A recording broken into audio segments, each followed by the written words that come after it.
আপনারা যারা আমাদের এই গল্পগুলো শুনতে ভালোবাসেন তাদের জন্য রইল মনোজ সেনের লেখা ইন্দ্রিয়ের ওপারে।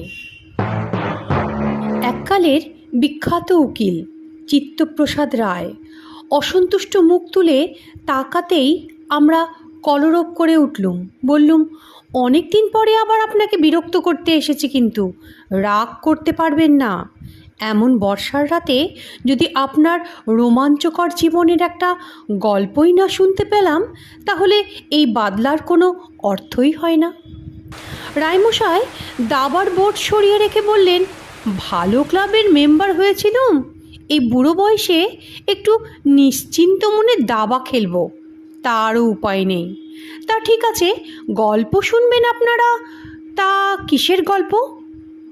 সমীর বলল, আচ্ছা রায়মশাই, আমরা জানি আপনার জীবনে অনেক ভয়াবহ ঘটনা ঘটেছে, যার মধ্যে কতগুলো আপনি ভয় পেয়েছেন বা পাননি, কিন্তু এমন কি কোনো স্মৃতি আছে যা অত্যন্ত সুন্দর কিন্তু আপনাকে আতঙ্কিত করে? রায়মশাই তার বিরল কেশ মাথাটি আস্তে আস্তে ওপর নিচে নাড়ালেন, দীর্ঘ নিঃশ্বাস ফেলে বললেন, আছে। কৌশিকী কানাড়া রাগের নাম শুনেছেন? রাত্রের রাগ আমাদের মার্গসঙ্গীতের মধুরতম রাগগুলোর একটি। এই রাগ আমি শুনতে পারি নে, শুনলে এখনও ভয়ে আমার সর্বাঙ্গ অবশ হয়ে যায়। অবশ্য তার জন্যে কৌশিকী কানাড়া রাগটি দায়ী তা বলা যায় না। দায়ী সেই রাগের সঙ্গে জড়িত একটি স্মৃতি। সেই ঘটনাই তাহলে আজ আপনাদের বলি। আজ থেকে প্রায় 50 বছর আগে আমাকে একবার যেতে হয়েছিল অবিভক্ত বাংলার ঢাকা জেলার মানিকগঞ্জ সাব ডিভিশনের একটা ছোট্ট শহরে, নাম থামল। অবশ্য শহর না বলে থামলকে একটা বড় বর্ধিষ্ণু গ্রামই বলা উচিত, কিন্তু শহর বলছি এর জন্য যে ওখানে পাকা বাড়ির সংখ্যা বেশি, পাকা রাস্তা আছে, দুটো স্কুল আছে, একটা ছেলেদের একটা মেয়েদের, একটা কলেজ আছে, থামল রাজ কলেজ। এখানেই গিয়েছিলুম আমি তখন উঠতি উকিল। থামলের জমিদার কুলভূষণ সিংহ রায় আমাকে ডেকে পাঠিয়েছিলেন একটা ছোট্ট মামলার তদারকি করার জন্য। তার কাছে আমাকে রেফার করেছিলেন আমার সিনিয়র মৃগেন্দ্র বোস। কুলভূষণ আমি গিয়ে পৌঁছনো মাত্র খুব যত্ন আত্তিক করলেন। তারপর আমার থাকার ব্যবস্থা করে দিলেন রাজ কলেজের টিচার্স মেসে।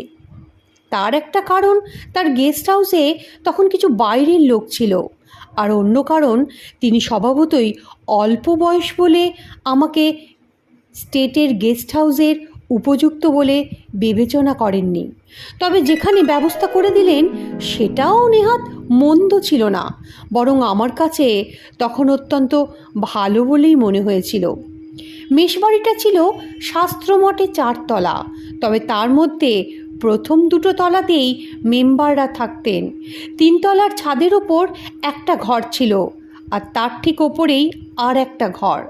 ওই 4 তলার ঘরটায় একটা কাঠের সিঁড়ি বেয়ে উঠতে হতো। 3 তলার ঘরটায় আমার থাকার ব্যবস্থা হয়েছিল। আমি ঘর দেখে মুগ্ধ হয়েছিলুম। বেশ বড় ঘর, 3 দিকে জানলা, কেবল উত্তর দিকটা বন্ধ, কারণ ওই দিকেই 4 তলায় ওঠার সিঁড়ি। ঘরটার পূর্ব দিকে প্রকাণ্ড ছাদ, পশ্চিমে দিগন্ত বিস্তৃত ধানক্ষেত, তার মাঝে মাঝে ঘন গাছপালায় ঢাকা কয়েকটি গ্রাম, আর দক্ষিণে রাজ কলেজের খেলার মাঠ, মাঠের ওপারে শহর। এমন একটা ঘরের কথা আপনারা কলকাতার ছেলে হয়ে চিন্তাই করতে পারবেন না। আমি তখন যদিও কলকাতায় থাকি, কিন্তু মূলত আমি গাঁয়ের ছেলে। আমি এই ব্যবস্থাটা পেয়ে বেশ খুশি হয়েছিলাম। মেসের ম্যানেজার সন্তোষ ঘোষাল আমাকে খুব সমাদর করে ডেকে নিলেন। সন্তোষবাবু ছিলেন রাজ কলেজের দর্শনের অধ্যাপক, মধ্যবয়স্ক হাসি খুশি মানুষ। আমাকে প্রথম আলাপেই তুমি বলে সম্বোধন করলেন। এটা যে যুগের কথা বলছি, সে যুগে অত্যন্ত স্নেহের সম্পর্ক ছাড়া কেউ কাউকে চট করে তুমি বলতো না। সন্তোষবাবু প্রথমেই আমাকে গোটা মেষবাড়িটা ঘোরালেন। প্রকাণ্ড বাড়ি, পূর্ব পশ্চিমে লম্বা বারান্দা, উঠে গেছে সিঁড়ি 3 তলা অবধি। প্রথম 2টো তলায় দক্ষিণ দিক বরাবর চওড়া বারান্দা, সিঁড়ির দুপাশ দিয়ে বেরিয়ে গেছে তার গায়ে পরপর ঘর। পূব দিকে উইংসের ঘরগুলো সিনিয়র প্রফেসর এবং পশ্চিমের উইংসের ঘরগুলো সদ্য পাশ করা ছোকরা লেকচারারদের। আর আমার ঘরটা কিন্তু সিঁড়ির ঘরের লাগোয়া ছিল না, ছিল ছাদের দক্ষিণ পশ্চিম কোণে। আমি সন্তোষবাবুকে জিজ্ঞেস করলুম, ঘরটা এমনভাবে তৈরি কেন? সন্তোষবাবু মৃদু হাসলেন, বললেন, জমিদারের খেয়াল। ওই যে 4 তলার ঘরটা দেখছো, ওখানে থাকেন কুলভূষণবাবুর ছোট ভাই রঙ্গলাল সিংহ রায়। ভদ্রলোক, গান পাগল মানুষ, জমিদারিতে মন নেই, রাজ কলেজে শাস্ত্রীয় সঙ্গীত শেখান আর ওই ঘরে বসে সাধনা করেন। মাথায় কিঞ্চিৎ ছিট আছে, তবে সে দেখতে গেলে তো ওদের সমস্ত পরিবারটাই ছিটগ্রস্ত। আমি আশ্চর্য হয়ে বললুম, আপনাদের কলেজে শাস্ত্রীয় সঙ্গীত শেখার ছাত্র হয়? মানে মফস্বল শহর বলে বলছি। সন্তোষবাবু বললেন, তা হয়। শাস্ত্রীয় সঙ্গীতে পূর্ব বাংলায় ইন্টারেস্টের তো অভাব নেই। এদিক থেকে বেশ কিছু বড় বড় শিল্পীও তৈরি হয়েছে। আলাউদ্দিন খাঁ সাহেব তো পূর্ব বাংলার লোক, কাজেই কিছু জেনুইন ছাত্র কখনো কখনো জুটে যায়। আর তাছাড়া কিছু খয়ের খা আছে, জমিদারকে খুশি করার জন্য ছেলেকে গান শেখাতে পাঠান। তাদের সংখ্যাই বেশি, বুঝলে। আমি বললুম, বাহ, ভালোই হলো, রঙ্গলাল বাবুর সঙ্গে আলাপ করা যাবে। শাস্ত্রীয় সঙ্গীতে আমারও কিছু অনুরাগ আছে। সন্তোষবাবু হাত নেড়ে বললেন, না না না, সে হবার জো নেই। আলাপ করতে চাও তো কলেজে যেতে হবে। এখানে উনি কারুর সাথে কথা বলেন না। এটা ওনার সাধন মন্দির। আরে এই জন্যই তো উনি 4 তলার ওই কুঠরি বেছে নিয়েছেন। প্রথমে তো ও ঘরটা ছিলই না, উনি আগে তোমার এই ঘরে থাকতেন, কিন্তু মেশের লোকেরা ছাদে এসে গল্পগুজব করত, কেউ কেউ জানলা দিয়ে উকি মারত, তাতে ওনার অসুবিধে হতো। তাই এমন কায়দা করে ওই ঘর বানিয়েছেন যে পাখি না হলে কারুর পক্ষে জানলা দিয়ে উকি মারা সম্ভব না। আর গভীর রাতে ওই সরু কাঠের সিঁড়ি বেয়ে ওর দরজায় টোকা দেওয়ার মতো মারাত্মক শখও কারুর নেই। আমি বললাম, গভীর রাত কেন? সন্তোষবাবু বললেন, উনি তো গভীর রাতে ঘরে আসেন, কলেজেই থাকেন রাত 8টা-9টা অবধি, তারপর বাড়ি যান, মানে জমিদার বাড়ি। সেখান থেকে খাওয়া দাওয়া করে এখানে শুতে আসেন, তখন অনেক রাত।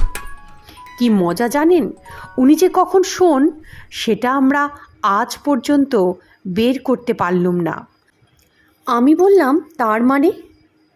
সন্তোষবাবু বললেন, মানে সারা রাতের মধ্যে যখনই ঘুম ভাঙে শুনি ওর ঘর থেকে শোনা যায় নানা যন্ত্রের সুর। সমস্ত দরজা জানলা বন্ধ করে উনি বাজান, যাতে কারুর বিরক্তি না ঘটে, তবু শোনা তো যায়। তাই বলছিলুম, মাথায় ছিট আছে। কোনো সুস্থ মস্তিষ্কের লোক দিনের পর দিন না ঘুমিয়ে বেঁচে থাকতে পারে?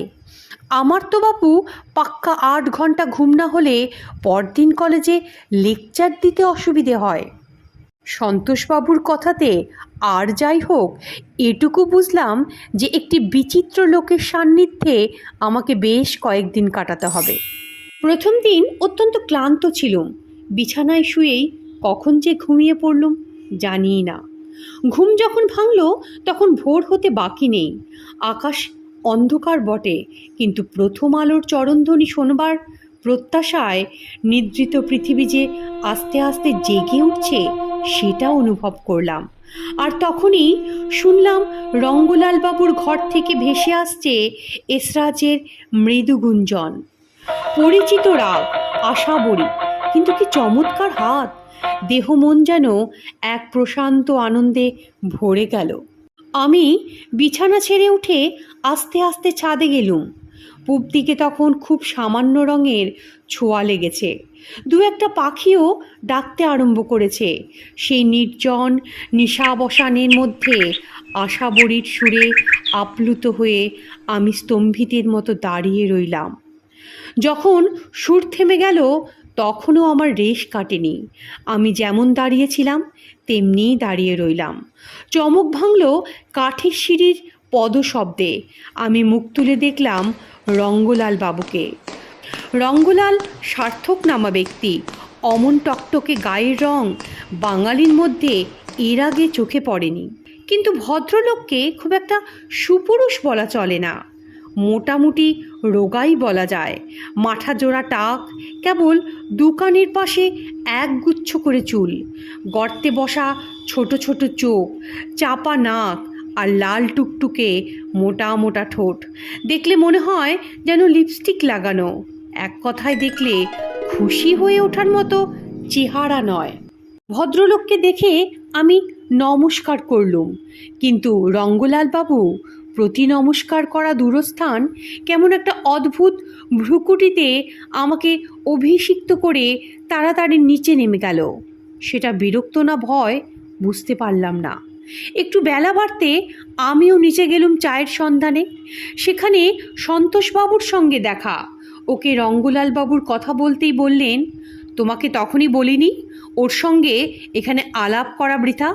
ভদ্রলোক এমনিতেই একটু বেশি রকম গম্ভীর, কলেজেও কথা বলেন না খুব একটা, কিন্তু এ বাড়িতে কথা একেবারে বলেনি না। আমি জিজ্ঞেস করলুম, কারণটা কি বলুন তো? তিনি বললেন, কারণ দুটো। প্রথমত, উনি এখানে আসেন সাধনা করতে, তখন কথা বলে নষ্ট করার মতো সময় তার থাকে না। দ্বিতীয়ত, এই মেশে যারা আছেন তাদের সঙ্গীত সম্বন্ধে যা জ্ঞান, সে সম্বন্ধে যত কম বলা যায় ততই ভালো। আর একটু বেলা বাড়ুক, সবাই যখন কুয়োতলায় স্নান করতে যাবে তখন তাদের সঙ্গীত চর্চা তুমি নিজেই শুনতে পাবে। পরের দিন রাত্রে হঠাৎ ঘুম ভেঙে গেল। দেখি পশ্চিমের জানলায় দ্বাদশীর চাঁদ হেলে পড়েছে। আমার সমস্ত ঘরে একটা উজ্জ্বল কিন্তু বিষণ্ণ আলোয় ভরা। আমার মনে হলো আমার মনটাও যেন বিষণ্ণ, অনেকটা করুণ, অথচ মধুর স্বপ্ন দেখতে দেখতে ঘুম ভেঙে গেলে যেমন হয়। যদিও তখন চারিদিক নিস্তব্ধ, তবুও বুঝতে পারলুম কোনো এক অবিচ্ছনীয় সঙ্গীতের মধ্যে এতক্ষণ ডুবেছিলুম, যেটা বন্ধ হতেই আমার ঘুম ভেঙে গেল। আমার অবচেতন মন তখনও তার রেশ বহন করে চলেছে। একটা দীর্ঘ নিঃশ্বাস ফেলে যখন আবার ঘুমের চেষ্টা করছি, তখনই উপরের জানলা দিয়ে ভেসে আসলো দিলরুবার একটা চাপা ঝংকার। আমি উদ্গ্রীব হয়ে উঠলাম। আস্তে আস্তে সেই ঝংকার রূপ নিল যোগিয়ায়। আর সে কি অপরূপ রূপ! আমি মন্ত্রমুগ্ধের মতো শুনতে লাগলুম। বাজনা যখন থামল তখন পশ্চিম আকাশের অন্ধকার করে চাঁদ অস্ত গিয়েছে। পূবের আকাশে নূতন দিনের আগমন ঘটেছে। আমি রোমাঞ্চিত দেহে আমি মাতালের মতো টলতে টলতে বিছানা ছেড়ে বেরিয়ে আসলাম ছাদে। ভোরের ঠান্ডা হাওয়ায় আমার সমস্ত শরীর জুড়িয়ে গেল। খানিকক্ষণ বাদেই দেখলাম রঙ্গলালবাবু উপর থেকে নিচে নেমে আসলেন। সকাল হতেই সন্তোষবাবু আমাকে দেখে হৈ হৈ করে উঠল। বললেন, কি হে চিত্তপ্রসাদ, সারা রাত ঘুমাওনি নাকি? চোখের তলায় কালি, মুখটা পাংশু, ওপরের বাজনায় ঘুমের ব্যাঘাত ঘটাচ্ছে না তো? তুমি বরং কাল থেকে নিচে চলে এসো, আমার ঘরেই একটা চৌকি পেতে দেবো। আমি আর তুমি একসঙ্গে বেশ থাকতে পারবো, কি বলো? আমি বললুম, ঘুম যে কম হচ্ছে তাতে কিন্তু কোনো সন্দেহ নেই, কিন্তু তার বদলে যা পাচ্ছি সেটা তো কোনো তুলনায় কম নয়। কি অসাধারণ হাত! কলকাতায় গেলে ওকে তো সকলে মাথায় করে রাখবে। সন্তোষবাবু মৃদু হেসে বললেন, বটে বটে, তা তোমার তো বাপু গান বাজনা সম্পর্কে দিব্যি জ্ঞান আছে দেখছি। তালিম টালিম নিয়েছ নাকি? আমি জোর হাত করে বললাম, আগে হ্যাঁ, তারাদাস গোস্বামীর কাছে আমার প্রথম হাতে করি। এখন মাঝে মাঝে ওস্তাদ ওয়াহিদুল্লাহ খানের কাছে যাই। সন্তোষবাবু বেশ আশ্চর্য হয়ে বললেন, তুমি তারাদাস গোসাইয়ের ছাত্র? বলো কি! আমি যে গানের গও জানি না, আমিও তার নাম জানি। তবে তো তুমি সত্যি সত্যিই কিছু জানো? ভারী আশ্চর্য ব্যাপার। আমি কিঞ্চিৎ ক্ষুব্ধ হয়ে বললুম, কেন আশ্চর্য কিসের? আমার চেহারা দেখলে মনে হয় যে আমি গান সম্পর্কে কিছু জানি না? কেন, আপনাদের ওই রঙ্গলাল বাবুর মতো রঙ্গদার চেহারা না হলে বুঝি সঙ্গীতজ্ঞ হওয়া যায় না? সন্তোষবাবু প্রবল রেগে মাথা নাড়লেন, বললেন, আরে না না, তোমার কথা আমি বলছি না, আমি আশ্চর্য হচ্ছি অন্য কথা ভেবে। আমি বললাম, কি কথা? সন্তোষবাবু একটু চিন্তা করে বললেন, আজ থাক, তোমাকে আর একদিন বলি। আমার মনে কেমন একটা ধাঁধা লেগে গেল। বললাম, দেখুন সন্তোষবাবু, আপনার মনের কথা এখন না বলে যদি আপনি পরে বলতে চান তা বলতে পারেন, কিন্তু আপনাদের রঙ্গলাল বাবু সম্পর্কে আর একটা প্রশ্ন আমার মনে আছে, সেটার কিন্তু জবাব চাই। প্রশ্নটা হলো, রঙ্গলাল বাবু কি আপনাদের ভয় করেন? আপনাদের যে উনি এড়িয়ে চলেন, সেটা কি অহংকার না ভয়? আমার প্রশ্ন শুনে সন্তোষবাবু ভয়ানক চিন্তিত হয়ে পড়ল। বললেন, এরকম একটা ধারণা তোমার মনে হলো কেন? আমি বললাম, গতকাল সকালে উনি যখন আমার দিকে ভুরু কুঁচকে তাকালেন, তখন আমার কেমন যেন মনে হচ্ছিল ওনার দৃষ্টিতে বিরক্তির চেয়ে ত্রাসটাই বেশি। পরে আবার আপনি বললেন উনি আপনার মেসের বোর্ডারদের সঙ্গে কথা বলতে ভয় পান। তাইতেই আমার মনে প্রশ্ন এলো, সত্যিই কি উনি ভয় পান নাকি অন্য কিছু? সন্তোষবাবুর মুখে তার স্বভাবসিদ্ধ হাসিটা ফিরে এলো না। উনি পূর্ববৎ গম্ভীর মুখে কিছুক্ষণ চুপ করে রইলেন। তারপর বললেন, কিছু মনে করো না চিত্তপ্রসাদ, তোমার এ প্রশ্নের জবাব আমি দিতে পারলুম না, পরে হয়তো কোনো দিন দেব।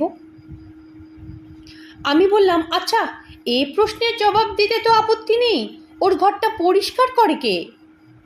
তিনি বললেন, জমিদার বাড়ি থেকে আসে পূর্ণ বলে একটি লোক, লোকটি বোবা আর কালা, সে দুপুরে এসে ঘর পরিষ্কার করে দিয়ে যায়। আমি বোবা কালা শুনে খানিকটা হতাশ হলাম। সেদিন সারাদিনই কাছারিতে চিন্তিত হয়ে রইলুম। রঙ্গলাল বাবুর ভেতরে কোথাও একটা রহস্য আছে, সন্তোষবাবু সেটা জানেন, কিন্তু চেপে যাচ্ছেন কেন? রঙ্গলাল বাবুর পরিবারের কাছে চাকরি পাওয়ার কৃতজ্ঞতায় না অন্য কোনো ব্যাপার? আর রহস্যটাই বা কী? জমিদারের ছেলে গান বাজনা নিয়ে আছেন, কোনো অন্যায় বা অসামাজিক কাজ তো নয়, তার মধ্যে গোলমাল কি হতে পারে? বিকেলে কাছারি শেষ হলে যখন বাইরে বেরিয়ে আসছি, তখন দেখি রাস্তায় সন্তোষবাবু আর একজন মধ্যবয়স্ক লোক গাছতলায় দাঁড়িয়ে আছেন।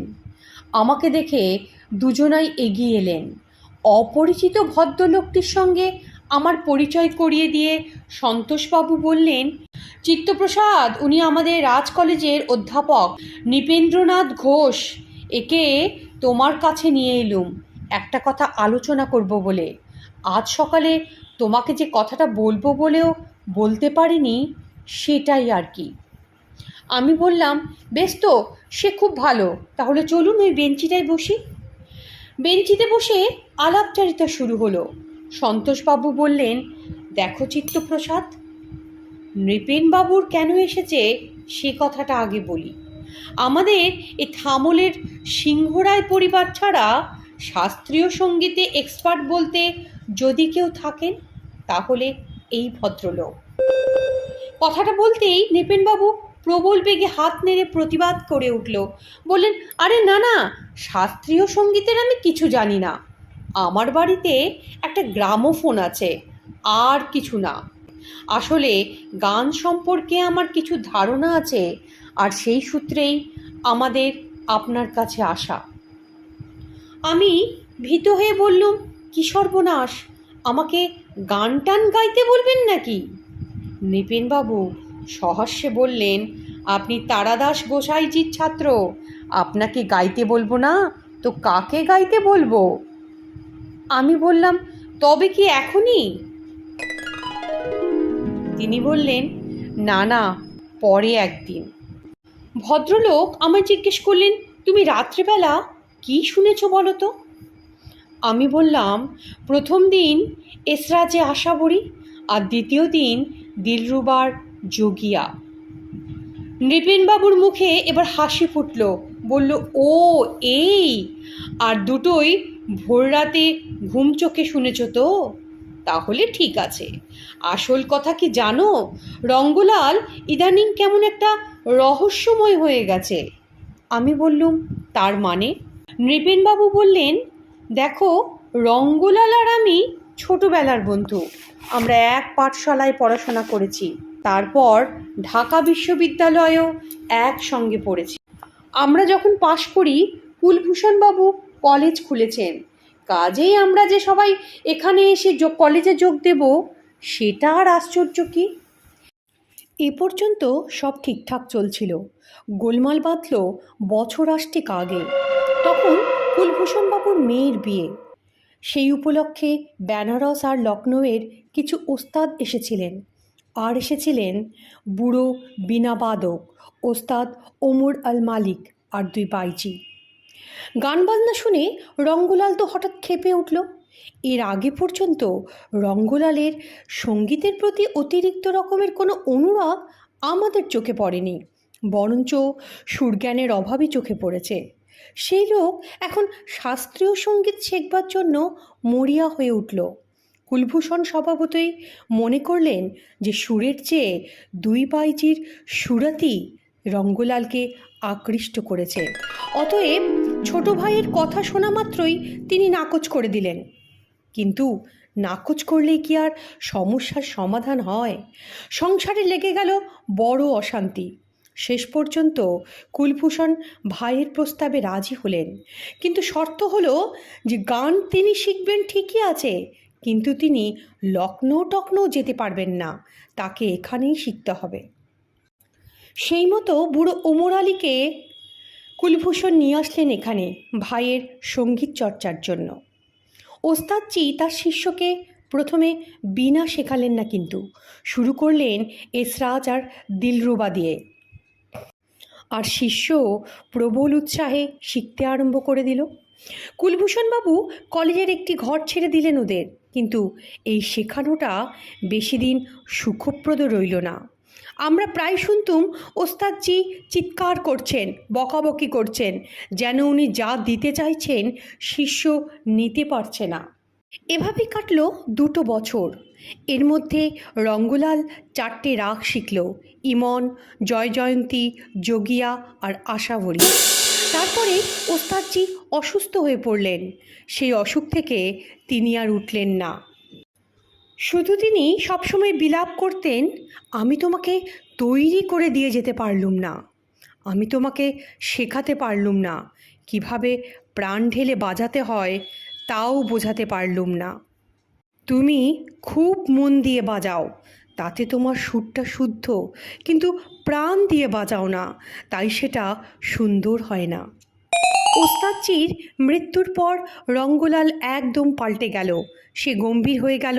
তার ইতিহাস চর্চা, জমিদারি দেখাশোনা সব শিখেই উঠল।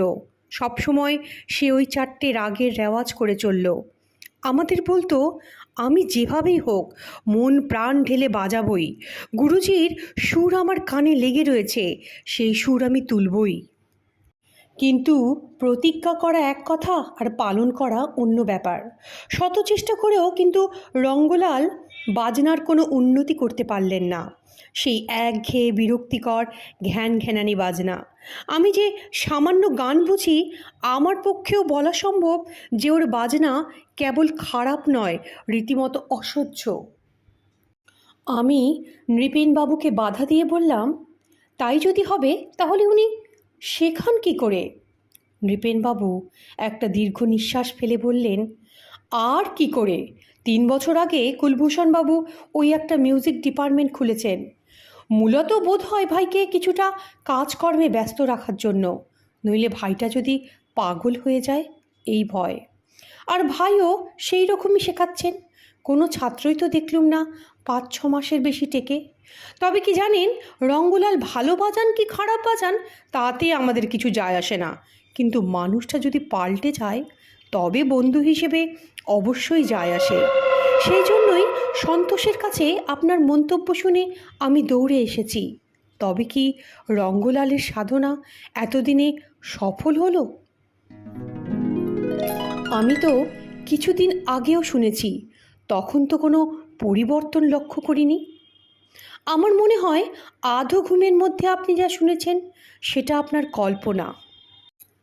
তবে সব রহস্যের যে সমাধান হলো তা নয়। প্রথমত, বছর 2 আগে যবে থেকে রঙ্গলাল ওই 4তলার ঘরটায় আশ্রয় নিয়েছে, তবে থেকে ও কেমন যেন একটা সন্ত্রস্তভাবে থাকে। কিসের যেন ভয়, প্রশ্ন করেও জবাব পায়নি। আর আজকাল তো আমাদের সঙ্গে কথাই বলে না।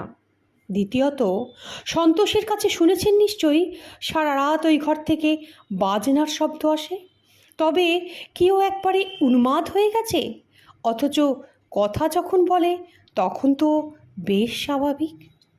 তবে নৃপেনবাবু যত সহজে সমস্ত ব্যাপারটা বুঝে গেলেন, আমার পক্ষে সেটা সম্ভব হলো না। যে সুর আমি শুনেছি সেটা অর্ধঘুমন্ত মস্তিষ্কের কল্পনা, সেটা বলা মুশকিল। তাহলে সমস্ত ঘটনাটা একটা যুক্তিগ্রাহ্য ব্যাখ্যা থাকা দরকার ছিল। এক হতে পারে রঙ্গলালের খারাপ বাজানোটা একটা ধোঁকার টাটি। তিনি একলব্যের মতো নিভৃতে সাধনা করে চলেছেন। যতদিন না পারফেকশানে পৌঁছবেন ততদিন তিনি আত্মগোপন করে থাকবেন। কিন্তু সেখানেও একটা প্রশ্ন থাকে, তাহলে তার এত ভয় কিসের? সারা রাত ধরে তিনি বাজানি বা কেন? লোকজনের কাছ থেকে এত দূরে দূরেই বা তিনি কেন থাকেন? আমার মনে হয় আরও একটা ব্যাপার হতে পারে। হয়তো রাত্রের বাজানোটা রঙ্গলাল বাজানি না, বাজান অন্য কেউ। গান পাগল রঙ্গলাল হয়তো কাউকে এনে আটকে রেখেছেন ওই ঘরে, সেই সারা রাত বাজায় আর রঙ্গলালের সুরের পিপাসা মেটায়।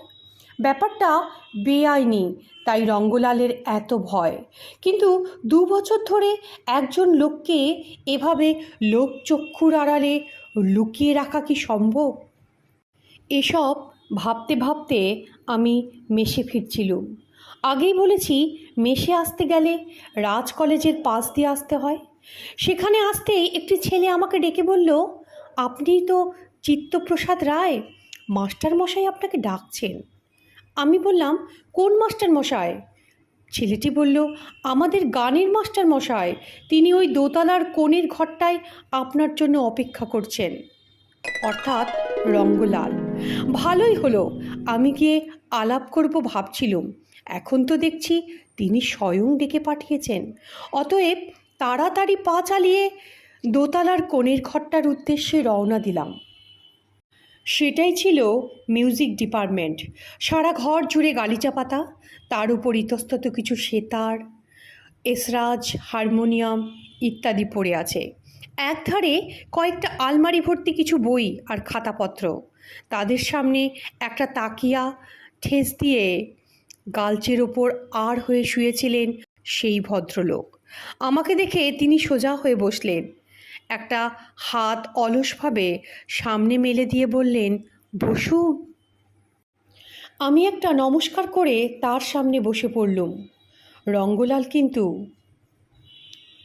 নমস্কারের প্রতিউত্তর করল না, শুধু বলল, আপনি গান কিছু বোঝেন? আমি মৃদু হেসে বললাম, খুবই সামান্য। এবারে রঙ্গলালের দৃষ্টিটা একটু কঠিন হলো। তিনি বললেন, তাহলে যা বোঝেন না তার উপরে মন্তব্য করেন কেন? আমি বললাম, কোন মন্তব্য? তিনি বললেন, এই যে আপনি নৃপেনকে বলেছেন যে রাত্রে আপনি যে বাজনা শুনেছেন সেটা অপূর্ব, অতুলনীয়। কে আপনাকে এসব বিশেষণ যোগ করতে বলেছে? আমি কিন্তু কোনো রকম বাচালতা সহ্য করতে রাজি নই। মনে হলো রঙ্গলালবাবু আমাকে ভয় দেখিয়ে চুপ করাতে চাইছেন, কিন্তু অত সহজে ভয় পাওয়ার পাত্র তো আমি নই। আমি সহজভাবে বললুম, রঙ্গলালবাবু, আপনার বয়স আমার চেয়ে অনেক বেশি, কিন্তু যে শাস্ত্রে আপনি মাত্র 2 বছর শিক্ষা নিয়েছেন, আমার সেই সময়কালটা আপনার থেকে বহুগুণ বেশি। আমি তারাদাস গোস্বামীর কাছে ধ্রুপদ শিখেছি 8 বছর, ওস্তাদ ওয়াহিদুল্লার কাছে খেয়াল, তারানা আর ঠুংরি শিখেছি, তাও 4 বছর। সেক্ষেত্রে বাজনার ব্যাপারে আমি কি বিশেষণ যোগ করব, তার বিচার আপনি বোধহয় করতে পারেন না, তাই না? আপনি বাচালতা সহ্য করতে পারুন বা না পারুন, যে সুর আমি গত 2 রাত আপনার ঘরের বাইরে দাঁড়িয়ে শুনেছি তা সত্যিই অপূর্ব, অতুলনীয়, তা আমি বলবই। আর সেই সুরের সৃষ্টিকর্তা যদি আপনি হন, তাহলে চিরকাল আপনার পায়ে সশ্রদ্ধ নমস্কার জানাবো। আমি ভাবলাম আমার বক্তব্য শুনে তিনি তেলে বেগুনে জ্বলে উঠবেন, কিন্তু সেটা হলো না। তিনি বিষণ্ণ হেসে বললেন, আমি মেনে নিলুম আপনি পণ্ডিত ব্যক্তি, কিন্তু বলুন তো, মাত্র 2 বছরের শিক্ষায় কেউ কি এত অপূর্ব, অতুলনীয় সুর সৃষ্টি করতে পারে? আমি আবার হেসে বললুম, আপনার 8 বছরের নিরলস সাধনার কথাও তো আমি জানি রঙ্গলালবাবু। রঙ্গলালবাবু বললেন, সবই তো জানেন দেখছি, শুধু ওই কথাটাই জানেন না যে এ ব্যাপারে আমি কোনো রকম কথাবার্তা বা আলোচনা পছন্দ করি না। যা আমার একান্ত ব্যক্তিগত, তা আমারই থাক। এবার কিন্তু আমার হাসি বন্ধ হলো। রঙ্গলালের বলার মধ্যে এমন একটা অসহায় আর্ত অনুরোধ ছিল যে আমি অভিভূত না হয়ে পারলাম না। বললুম, বেশ, আপনার এই ব্যাপার নিয়ে আপনি যখন আলোচনা পছন্দ করেন না, তখন তা আর হবে না। কিন্তু এভাবে নিজেকে লুকিয়ে রাখবেন না, তাতে আপনার লাভ কি? রঙ্গলালবাবু কোনো উত্তর না দিয়ে আমায় পাল্টা প্রশ্ন করলেন, আমার বাজনা আপনার ভালো লেগেছে? আমি আশ্চর্য হয়ে বললুম, অসাধারণ। কিন্তু এ প্রশ্ন কেন? রঙ্গলাল আবার কিছুক্ষণ চুপ করে রইলেন, তারপর দীর্ঘশ্বাস ফেলে বললেন, আপনার কৌতূহল নিবারণ করার ক্ষমতা আমার নেই উকিলবাবু। করতে পারলে ভালোই হতো, কিন্তু তা হবার নয়। যা চলছে তা চলাই ভালো। হয়তো তাতে আপনার উৎসুক কমবে না, কিন্তু আপনার মঙ্গলই হবে। এরপর ওনার কাছ থেকে আর কোনো প্রশ্নের জবাব পাইনি। সেদিন আমায় ওভাবেই ফিরে আসতে হয়েছিল। কিন্তু রঙ্গলাল বাবুর প্রতি একটা গোপন কৌতূহল আমার মনে দিন দিন বেড়েই যাচ্ছিল। আজ ভাবি, আমার উকিলামিটাকে যদি তখন দমিয়ে রাখতে পারতুম, হয়তো তাহলে ভালোই হতো।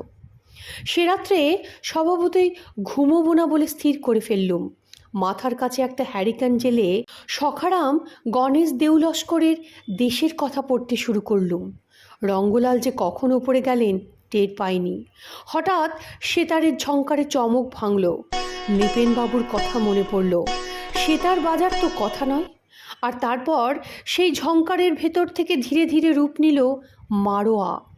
আমি নেশাগ্রস্তের মতো শুয়ে শুয়ে সেই অপূর্ব সুরের তরঙ্গে ডুবে গেলাম। আবার নৃপেনবাবুর কথা মনে পড়ল। যে 4টে রাগের কথা তিনি বলেছিলেন, এটি তো তাদের একটিও নয়। কিন্তু আশ্চর্য হওয়ার আরও বাকি ছিল। কখন যেন মারোয়া শেষ হলো। গভীর রাত্রে ওপরের ঘর থেকে আসলো একটা অদ্ভুত সুন্দর সুর। আমার মনে হলো কানাড়ার কোনো একটা বিশেষ রূপ, কিন্তু কী রূপ তাও বুঝতে পারলাম না। কৌশিকী কানাড়া নামটির সঙ্গে আমার পরিচয় বহু বছর পরে কলকাতায় হয়েছে, তবে নাম না জানা থাকলেই কী যায় আসে। সুরের শুনে আমি অবশ হয়ে গেলাম। আস্তে আস্তে আমি ডুবে গেলাম সুরের মাধুর্যে। তারপর সারা রাত ধরে চলল কত সুরের আনাগোনা। তাদের একটিও নৃপেনবাবুর দেওয়া লিস্টের অন্তর্ভুক্ত নয়। রাত শেষ হলো ললিতের মধ্য দিয়ে। আমি তৃপ্ত মুগ্ধ হয়ে বাইরে বেরিয়ে আসলাম। জীবনে খুব কম সময়েই নিজেকে এমন সমৃদ্ধ আর পরিপূর্ণ লাগে। ভেবেছিলাম রঙ্গলাল রোজকার মতো সেদিনও আমার সঙ্গে আলাপ করবে, তাই আলসের ওপর ভর দিয়ে পূবের আকাশে অন্ধকারের দিকে তাকিয়েছিলাম। কিন্তু রঙ্গলালের পায়ের শব্দ নিচে যাওয়ার সিঁড়ির দিকে না গিয়ে আমার পেছনে এসে দাঁড়ালো। আমি ঘুরে দাঁড়ালুম। রঙ্গলাল একটু কুণ্ঠিত হাসল, বলল, আজ কীরকম শুনলেন? আমি বললাম, এটা নিতান্তই অবান্তর প্রশ্ন রঙ্গলাল বাবু। যা শুনেছি তা অতুলনীয়। এ এক অবিস্মরণীয় অভিজ্ঞতা। রঙ্গলাল লোভার্ত অথচ কাতর দৃষ্টিতে আমার দিকে চাইল। আমার বাজনা আপনার অতুলনীয় লেগেছে? আমি বললাম, হ্যাঁ রঙ্গলাল বাবু, আপনি বিশ্বাস করুন, আপনার মতো ধনী আজ আমাদের দেশে বড় বেশি নেই। আপনি এই পরিবেশের বাইরে এসে দাঁড়ান, দেখবেন সমস্ত দেশ আপনাকে সম্মান দিচ্ছে। রঙ্গলাল করুণ হাসলেন, বললেন, না, তা হয় না চিত্তপ্রসাদ বাবু। আমি অধৈর্য হয়ে বললাম, কেন হয় না? রঙ্গলালের মুখে আবার সেই ভয়। বললেন, কারণ ওই সুরের স্রষ্টা আমি নই। সেই সুর আমার ভেতরে আসে, আমাকে দিয়ে কেউ বাজায়। আমার যন্ত্রটার মতো আমিও একটা যন্ত্রে পরিণত হই। আমি মৃদু হেসে বললাম, সব স্রষ্টাই এক কথা বলে রঙ্গলাল বাবু। শিল্পে, সাহিত্যে, সঙ্গীতে সব সৃষ্টির মূলেই নাকি থাকে কোনো অতীন্দ্রিয় অলৌকিক অনুপ্রেরণা। অনেক বিখ্যাত লোকই তার সঙ্গীত সৃষ্টির পর বলেছেন যে তারা কী গেয়েছেন তারা নিজেই জানেন না। অন্য কেউ তাদের ওপর ভর করে সেই সঙ্গীতের জন্ম দিয়েছে। এটা তো খুব স্বাভাবিক। আমার কথায় রঙ্গলালবাবু খুব একটা সান্ত্বনা পেলেন বলে মনে হলো না। বিষণ্ণ মুখে শুধু বললেন, কি স্বাভাবিক আর কি অস্বাভাবিক তা বোঝার ক্ষমতা আমার নেই। কিসের ঘোরে চলেছি, কোথায় এর শেষ তাও জানি না। তবু আপনার কাছে প্রশংসা পেলুম, এটাই লাভ।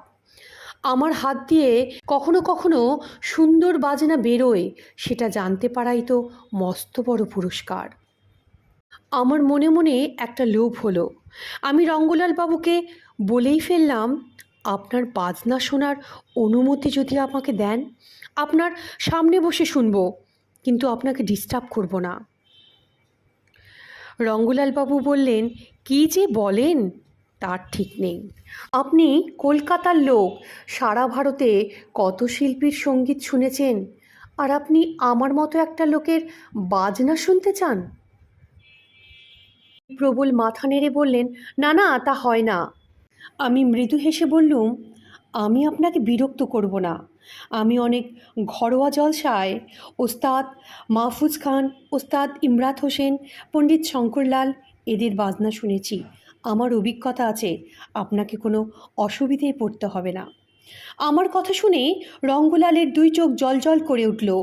বললেন, এদের গান আপনি শুনেছেন সামনে থেকে? আমি বললাম, হ্যাঁ, আমি কিন্তু আপনারটাও সামনে বসে শুনতে চাই।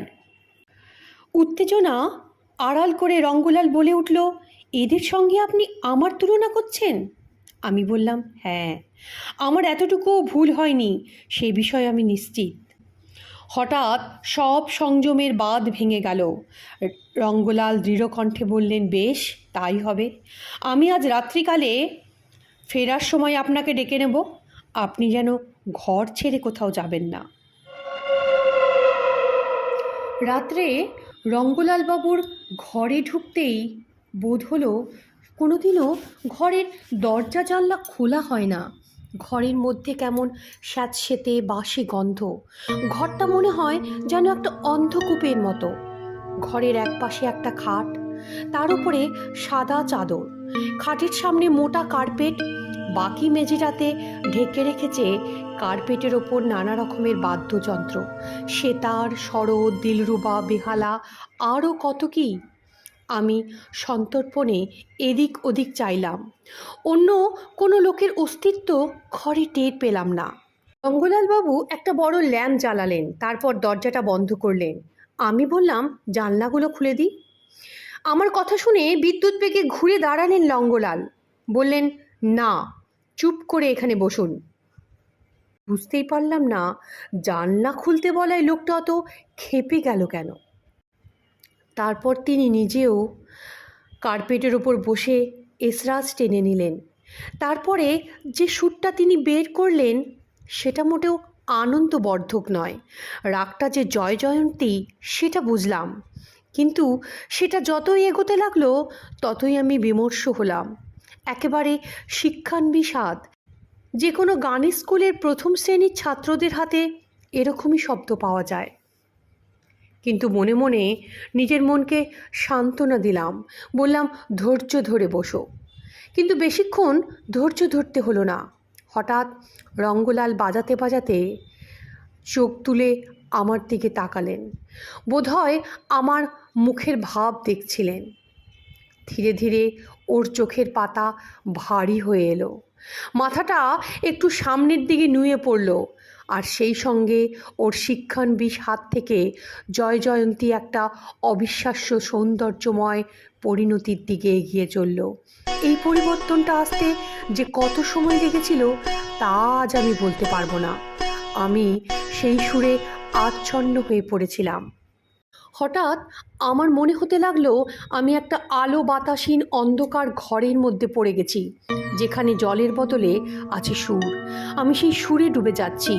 একটু আলো, একটু মুক্ত বাতাসের জন্য আমার সমস্ত সত্তা আকুল বিকুল করে উঠল। মনে হলো এক্ষুনি কিছু না করতে পারলে আমি বোধহয় মারা যাব। প্রাণীর দায়ে আমি উঠে দাঁড়ালুম। আমার এই অস্বস্তির মধ্যেই কখন যেন রঙ্গলাল জয় জয়ন্তী শেষ করে কৌশিকী কানাড়া ধরেছেন। তার দিকে তাকিয়ে দেখি তার বিরল কেশ মাথাটা আরও সামান্য ঝুঁকে পড়েছে। মুদিত চক্ষে বাহ্যজ্ঞান লুপ্ত হয়ে তিনি বাজিয়েই চলেছেন। ভাবলুম, এবার জানলাগুলো যদি আমি খুলে দিই তাহলে উনি টের পাবেন না। আজ পূর্ণিমা, বাইরের পৃথিবীটা চাঁদের আলোয় ভেসে যাচ্ছে। সেই প্রকৃতিকে বাইরে আটকে রেখে এই বদ্ধ ঘরের দমবন্ধ হয়ে আসা পরিবেশে আমার কষ্টটা লাঘব হবে। আমি যথাসাধ্য নিঃশব্দে উঠে পশ্চিমের জানলাটা খুলে দিলুম। জ্যোৎস্না প্লাবিত দিগন্ত বিস্তৃত মাঠ দেখব আশা ছিল, কিন্তু কি দেখলুম? কোথায় তারাভরা আকাশ, কোথায় আদি দিগন্ত মাঠ, কোথায় জ্যোৎস্না। এ আমি কোথায়? সামনে ওটা কি?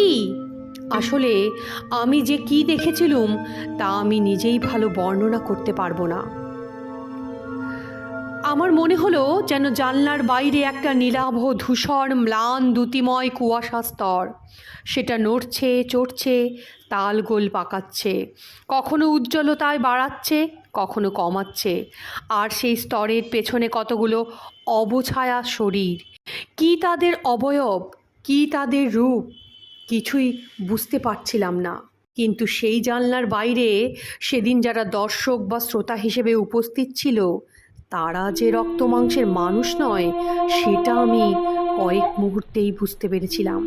শুধু তাই নয়, তারা যে কেবল অপার্থিব তাই নয়, আমি অনুভব করলাম তারা কুৎসিত, অশুভ, দূষিত কোনো সত্তা। কুষ্ঠ রোগাক্রান্ত, কদর্য, মনোবৃত্তি সম্পন্ন কোনো মালি যেমন বাগানের অসাধারণ ফুল ফুটিয়ে তার সৌন্দর্য উপভোগ করে, তেমনি এরাও রঙ্গলালের হাত দিয়ে সুর সৃষ্টি করে তার রসাস্বাদন করছে। কিন্তু তাই বলে রঙ্গলালের প্রতি তাদের বিন্দুমাত্র মায়া নেই। শুধু রঙ্গলাল কেন, কোনো কিছুর ওপরই তাদের মায়া নেই। এদের সমস্ত অস্তিত্বটাই অমঙ্গলজনক। সেই কুয়াশার মধ্যে তাদের সরীসৃপের মতো নড়াচড়া আমি অনুভব করলুম। জানলাটা খুলে দেওয়ায় তাদের মধ্যে বীভৎস উল্লাস দেখলাম, আর সেই সঙ্গে মনে হলো সেই স্পন্দমান কুয়াশার স্তরটা যেন দুলতে দুলতে ঘরের মধ্যে ঢুকে আসছে। আমি এই ভীষণ আতঙ্কে জানলা থেকে ছিটকে পিছিয়ে আসলাম। মনে তখন একটাই চিন্তা, এই ঘর থেকে পালাতে হবে। পেছনে তখন রঙ্গলাল প্রবল জলদে সুর ধরেছেন। আমি দৌড়ে গিয়ে তার কাঁধ ধরে ঝাঁকানি দিয়ে বললুম, রঙ্গলাল বাবু, শিগগিরই চলুন, এখান থেকে পালাই, আর এক মুহূর্ত এখানে নয়। রঙ্গলালের গায়ে হাত দিতেই আমি বুঝলাম তিনি মৃত। বরফ শীতল তার শরীর, তাতে জীবনের চিহ্ন মাত্র নেই। একটা যন্ত্রের মতো তার প্রাণহীন প্রকৃষ্ট বাজিয়ে চলেছে কৌশিকী কানাড়া। কি করে যে দরজার খিল খুলেছিলুম জানি না, শুধু মনে আছে দরজাটা খুলতেই চোখের ওপর এসে পড়ল জ্যোৎস্নার আলো। আমি জ্ঞান হারিয়ে সিঁড়ির ওপর লুটিয়ে পড়েছিলাম। জ্ঞান ফিরল পরদিন সকালে সদর হাসপাতালে। আমার পাশে তখন নৃপেনবাবু আর সন্তোষবাবু বসে। জানতে পারলুম আমার সিঁড়ির ওপর পড়ে যাওয়ার শব্দ শুনে কয়েকজন বোর্ডার দৌড়ে এসেছিল। তারা দেখেন রঙ্গলালের দরজা ভেতর থেকে বন্ধ, বাজনা চলছে, আর সিঁড়ির নিচে আমি অজ্ঞান। ওরা রঙ্গলালকে ডাকাডাকি করে কোনো সাড়া না পেয়ে আমাকে নামিয়ে এনে হাসপাতালে পৌঁছে দেন, আর খবর দেন কুলভূষণ বাবুকে। কুলভূষণ বাবু যখন আমাকে হাসপাতালে ভর্তি করে মেসে ফিরে যান, তখনও সেই ঘরে বাজনা বন্ধ হয়নি। অনেক ডাকাডাকির পরেও যখন রঙ্গলাল বাবু দরজা খুললেন না, তখন কুলভূষণ বাবু আদেশ দিলেন দরজাটা ভেঙে ফেলার। ততক্ষণে গান বাজনা বন্ধ হয়ে গেছে, কিন্তু দরজা খুব ভাঙতেই দেখা গেল ঘর শূন্য। কুলভূষণ সন্দেহ করেছিলেন রঙ্গলাল হয়তো জানলা দিয়ে বাইরে লাফিয়ে পড়ে আত্মহত্যা করেছে, কিন্তু তন্ন তন্ন করে খুঁজেও তার মৃতদেহ কোথাও পাওয়া যায়নি। তবে শুনেছি পুলিশ নাকি আমাকে জিজ্ঞাসাবাদ করতে চেয়েছিল, কিন্তু কুলভূষণ তার প্রভাব খাটিয়ে তাদের নিরস্ত করেছে। শুধু তাই নয়, তিনি নিজেও আমাকে কোনোদিন কোনো প্রশ্ন করেননি। তিনি কি কিছু জানতেন তা বলতে পারবো না। আর আপনাদের মতো সে যুগে অন্য ডাইমেনশন সম্পর্কে আমাদের কোনো জ্ঞানও ছিল না। আমাদের জগতের সঙ্গে অন্য জগতও যে সম্পৃক্ত হয়ে থাকতে পারে আমাদের অনুভূতির বাইরে ছিল সে কথা। এসব থিওরি আমরা কখনো কল্পনাও করিনি। কাজেই রঙ্গলালের হারিয়ে যাওয়া, প্রতি রাত্রে তার প্রাণহীন শরীরের সুর সৃষ্টি, সেই ক্লেদার্থ ভয়ঙ্কর কুয়াশার পিণ্ডের দৃশ্য, সেই কুয়াশার পেছনে কদর্য উল্লাস, সবই আমার কাছে একটা ভয়াবহ আতঙ্কের স্মৃতি। আর তাই যখনই আমি কৌশিকী কানাড়া শুনি, সেই স্মৃতিগুলো আমার চোখের সামনে ভেসে ওঠে, আর আমি ভয়ে অবশ হয়ে যাই। আমার মনে পড়ে যায় আমাদের ইন্দ্রিয়ের ওপারে, অথচ আমাদের অত্যন্ত কাছে অন্তত একটা জগৎ আছে যা নির্মম, কুৎসিত, নিষ্ঠুর আর অমঙ্গলজনক। শ্রোতা বন্ধুদের উদ্দেশ্যে অনুরোধ, আমার এই গল্পটা যদি আপনাদের ভালো লাগে, চ্যানেলটাকে লাইক, সাবস্ক্রাইব আর শেয়ার করতে ভুলবেন না কিন্তু।